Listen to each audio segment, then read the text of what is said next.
Hello guys, कैसे हैं आप लोग।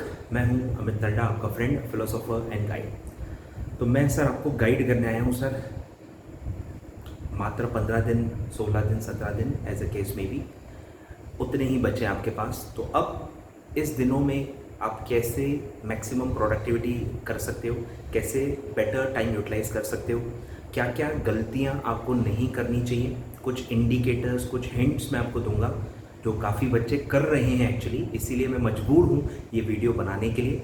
और मैं कहीं ना कहीं उनको 1-to-1 ज़्यादा नहीं बोलना चाहता। आई नो कॉन्फिडेंस लूज़ हो सकता है आपका, और जनरली बिना किसी का नाम लिए बेटर, मतलब जनरल गाइडेंस करना ज़्यादा बेटर है। समझदार को इशारा काफ़ी है, ठीक है। तो इस हिसाब से मैं बता रहा हूँ। तो बेसिकली सबसे पहला पॉइंट जो मैं कहूँगा वो है कि आपके एफर्ट्स उसके डिज़ायर्ड आउटपुट पे रिलाय मत करो कि एफर्ट, आपको लगता है कि एफर्ट का फ़ायदा होगा तो ही मैं लूँगा, नहीं तो नहीं लूँगा। ये सब 15 दिन में आपको नहीं करना चाहिए। ये बहुत मैं मतलब क्लियरली बोल रहा हूँ कि आपको आपका बेस्ट देना है। ये आपने लाइन बहुत बार सुनी होगी, बहुत सारे टीचर्स ने भी कहा होगा, बट मैं थोड़ा और आपको डेप्थ में लेके जाऊँगा इसमें कि ये सही समय नहीं है इसका मतलब कि भाई फ़ायदा होगा तो ही मैं करूँगा, नहीं तो नहीं करूँगा। ये सब आपको पहले करना चाहिए था। अब आप काफ़ी आगे आ चुके हो, आपका अटेम्प्ट सर पे है। अब आपके पास चॉइस नहीं है। अब वो जनरल प्रिंसिपल अप्लाई नहीं होता। वो तब अप्लाई होता है जब आप फॉर्म भरते हो, या उसके पहले जब आप अपनी पूरी प्लानिंग करते हो, 3, 4, 5, 6 महीने की जब आप प्लानिंग करते हो। जैसे ये समय जून वालों के लिए सही है, जून 22 वाले आज वो सोचे तो अलग बात है, पर आपके लिए नहीं है। आपने एक कदम ले लिया है, आपने एक डिसीजन ले लिया है, आपको उसको स्टिक करना ही पड़ेगा। ज़िंदगी में बहुत ज़रूरी है। अगर आप ऐसे ही भागते फिरोगे ना, ये सही अप्रोच नहीं है ज़िंदगी में। ये आपकी सही अप्रोच नहीं, मैं बता रहा हूँ। पीछे नहीं हट सकते अभी आप। अगर आपने डिसाइड किया है कि आप 1 ग्रुप दोगे, 2 ग्रुप दोगे, स्टिक टू इट। बार बार प्लानिंग को बदलना सही नहीं है। आप ज़िंदगी में कुछ भी अचीव नहीं कर पाओगे, मैं बता रहा हूँ आपको। फेल होंगे, अरे पर सीखोगे उससे, और एटलीस्ट आपको पता रहेगा कि आप कहाँ गलत हुए। अगर आप बार बार बदलते रहोगे ना, आपको कभी गलती भी पकड़ में नहीं आएगी, क्योंकि इतनी सारी गलतियां आप कर रहे हो। अगर आप एक चीज को स्टिक करते हो ना, एटलीस्ट 1 या 2 ही गलती होती है जो आपको बाद में आइडेंटिफाई भी हो जाएंगी। पर हर बार अपने प्लानिंग को, अपने गोल्स को हर बार रिविजिट करना सही अप्रोच नहीं है। इतना शॉर्ट टर्म खेलना सही नहीं है, वो शेयर मार्केट हो या ज़िंदगी हो। बहुत शॉर्ट टर्म आपको नहीं खेलना चाहिए। अगर आपने डिसाइड कर लिया था, अगर आपने प्लानिंग कर ली है, आपने पढ़ाई भी कर ली है, सब कुछ कर लिया है, यस आप अप टू द मार्क नहीं हो ऑब्वियसली, इसलिए हम ये सब चीज़ों की बातचीत कर रहे हैं। अगर आप अप टू द मार्क हो तो आपको तो कोई प्रॉब्लम ही नहीं है, आप लगे रहो, आप लगे रहो, कोई दिक्कत ही नहीं है। जो अप टू द मार्क नहीं है, जो गलत रास्ते ढूंढ रहे हैं, शॉर्टकट्स ले रहे हैं, गलतियां कर रहे हैं, मैं उन्हीं के लिए ये वीडियो रिकॉर्ड कर रहा हूँ। तो आखिरी 15 दिन में आपको क्या करना चाहिए, regardless of on whatever stage you are. आपकी पढ़ाई पूरी हो गई है, आपकी रिविजन्स चालू हो गई हैं, आपकी पूरी पढ़ाई नहीं हुई है, 50% हुआ है, 60% हुआ है, 70% हुआ है, अलग अलग रेंज पे आप फंसे हुए हो। बट स्टिल आखिरी 15 दिन में सबको एक ही काम करना है। आखिरी टाइम पे सबको एक ही काम करना है सर, वो है revision of whatever you have covered till now, of whatever you have covered till now, of whatever you understand as on this date. आपको बस उतना ही रिवाइज करना है सर, कुछ भी नया नहीं पढ़ना है। मतलब अपने आप पे आप एक एहसान कर दो, मैं ऐसा बोल रहा हूँ, मुझ पे मत करो, अपने आप पे कर दो। कुछ भी नया मत पढ़ो। जो भी चीज़ें आपको नहीं आती हैं, आपको कंफ्यूज करती हैं, आपका कॉन्फिडेंस लूज करती हैं, उनको अब पढ़ने का टाइम नहीं है, नहीं है। एक और बार बोल देता हूं, नहीं है। मत पढ़ो प्लीज। 2-4 मार्क के चक्कर में आप 50-60 मार्क अपने दाव पे रख रहे हो, ये आपको पता भी नहीं चल रहा। अभी आप उसको पढ़ भी लोगे तो क्या होगा, क्या आपके मार्क्स डबल हो जाएंगे? लेकिन अगर आप रिवाइज नहीं करोगे, आपके मार्क्स आधे हो जाएंगे, ये मैं कह सकता हूं। आपको ये समझ में नहीं आता। एक एक MCQ, लोग वर्किंग नोट्स मांग रहे हैं, फिर से वही सब चल रहा है। मेरा भी हर 6 महीने में ये रिकॉर्ड करने में मुझे भी थोड़ा जान पे आता है। पर हर बच्चा अलग अलग है। पिछले अटेम्प्ट में जो लोग गलती कर रहे थे वो अलग बच्चे हैं, अब जो गलती कर रहे हैं वो अलग बच्चे हैं। मैं बच्चों को बचा सकता हूँ, उनका अटेम्प्ट बचा सकता हूँ, इसलिए मैं वही चीज़ें रिपीट कर रहा हूँ। तो आप समझो बात को। एक एक MCQ की वर्किंग्स काफ़ी बच्चे मांग रहे हैं, ग्रुप्स में अभी भी वही चल रहा है, अलग अलग प्लेटफॉर्म से वही चल रहा है। अभी भी जो टफ टॉपिक्स हैं, ओल्ड सिलेबस की बात करूं, कंसोलिडेशन, अमालगमेशन और ये सब, ये अभी भी लोग उसके एडजस्टमेंट्स को अभी भी समझ रहे हैं। अरे ये टाइम नहीं है बेटा उसका, ये आपको 2 महीने पहले करना था, आप बहुत पीछे हो अभी। ये सब टाइम अभी नहीं है, भले आपने कभी भी पढ़ाई स्टार्ट की हो, ये टाइम एडजस्टमेंट्स समझने का नहीं है। ये सब जो आप पढ़ चुके हो, जो आपको समझ में आ चुका है, उसको 2 बार 3 बार 4 बार 5 बार रिवाइज करने का टाइम है। उसके बाद भी टाइम है, 6 बार रिवाइज करो, पर एटलीस्ट जो आपको नहीं आपने कवर किया है उसको पढ़ने का टाइम नहीं है। आपका कॉन्फिडेंस बहुत लूज होगा। Don't under estimate the confidence level. Can confidence level passing में कितनी ज़रूरी होती है ये आपको समझना है, उससे खेलना नहीं है। आ रहा है ख्याल में? तो अगर आपको लगता है कि कुछ चीज़ें कवर करने का आपके पास टाइम है तो भी नहीं करना है। उससे जो आप वैल्यू एडिशन करोगे, उससे जितने मार्क्स इंक्रीमेंट होंगे, उसके कंपैरिजन में कहीं गुना ज़्यादा मार्क्स आपके कहीं और कम होंगे जो आपको नहीं पता चल रहा। तो अगर आपने ढंग से रिवाइज नहीं किया, आपको पॉइंट्स रिकॉल नहीं होंगे, आपके आंसर की क्वालिटी बहुत बीकॉम लेवल की हो जाएगी। आप समझ नहीं रहे बात कि अगर 50 मार्क का भी आप पेपर अटेम्प्ट करते हो, 60 मार्क का अटेम्प्ट करते हो, 70 मार्क्स का अटेम्प्ट करते हो, अरे भैया उसकी क्वालिटी भी कोई मायने रखती है कि नहीं? अगर आप रिवाइज नहीं करके जाओगे, उसकी क्वालिटी बीकॉम लेवल की हो जाएगी। और अगर आप वो अच्छे से लिख के आते हो, आपकी क्वालिटी इंप्रूव होती है, तो वो 70 में से आप मैक्सिमम स्कोर कर सकते हो। आप सोचो इस बात को। ये मेरे पूरे 8 साल का एक्सपीरियंस मैं आपको बता रहा हूँ, जो कि मैं वैसे फ्री में देता नहीं हूँ, सिर्फ लेक्चर वाइज को ही बताता हूँ। बट आप भी एक मेरी फैमिली का पार्ट हो। मैं चाहता हूँ जो भी बच्चा मुझसे जुड़ा हुआ है, जिसको भी अमित तलड़ा नाम पता है, जो भी मेरे वीडियोस देखता है, उसका थोड़ा भी नुकसान ना हो। जो भी मैं दे सकता हूँ मैं इसलिए चाहता हूँ पूरा दे दूँ, ताकि किसी का नुकसान ना हो। जो भी मुझसे जुड़ा हुआ है उसको हमेशा फ़ायदा ही फ़ायदा हो। तो प्लीज़ ये गलती ना करें। आपको लगेगा आपके पास टाइम है, बट आपके पास नहीं है, ठीक है? तो अपनी ना सुने, क्योंकि आप शॉर्टकट्स ही ढूंढोगे। अगर आप लेट चल रहे हो, आपने लेट पढ़ाई स्टार्ट की है, ऑब्वियसली आपका माइंड इस वक्त वैसे ही काम करेगा। आप शॉर्टकट्स ही ढूंढोगे जो आपके लिए सही नहीं है। क्लियर है? तो प्लीज़ रिवाइज करने पे ध्यान दीजिए। अगर आपने 50, 60, 70, 75, 80 जितने मार्क्स का भी कवर किया हुआ सिलेबस, उसको ज़्यादा से ज़्यादा बार पढ़ने की कोशिश कीजिए, रिवाइज करने की कोशिश कीजिए। उसकी इफेक्टिविटी पे ध्यान दीजिए, उसकी क्वालिटी पे ध्यान दीजिए। उसमें से भी आप पास हो सकते हो। रादर देन 70 को 75% आप कवरेज करना चाहते हो, 70 को 80 करना चाहते हो, उसमें जो आपके मार्क्स बढ़ेंगे वो काफ़ी कम है।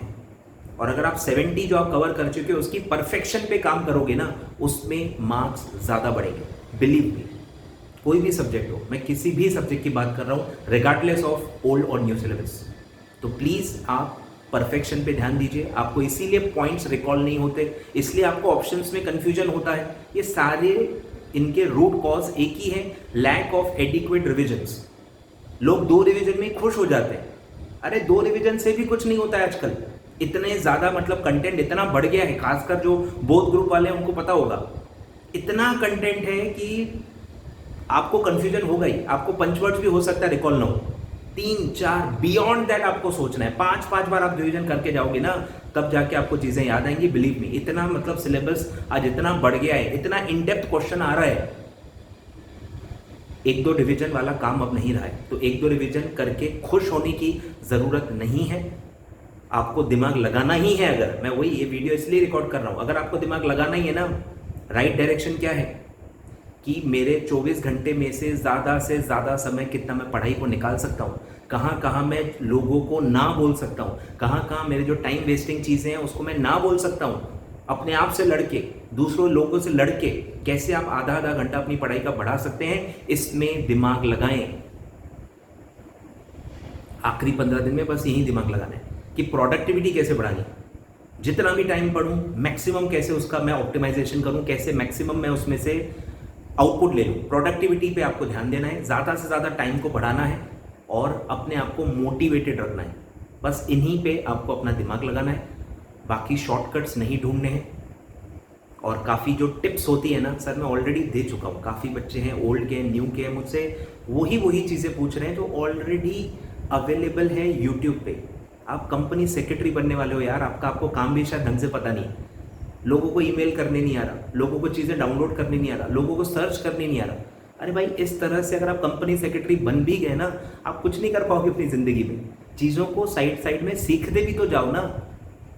हम बताते भी हैं कैसे चीज़ों को सर्च करना है, तो भी लोग रिलक्टेंट हैं, सर्च नहीं करते। स्पून फीडिंग, सर भेज दो ना आप। अरे मैं भेज सकता हूँ बेटा, पर आपको आदत लग जाएगी और आप हर इंसान से एक्सपेक्ट करोगे कि वो आपको 1 to 1 भेजते रहेंगे।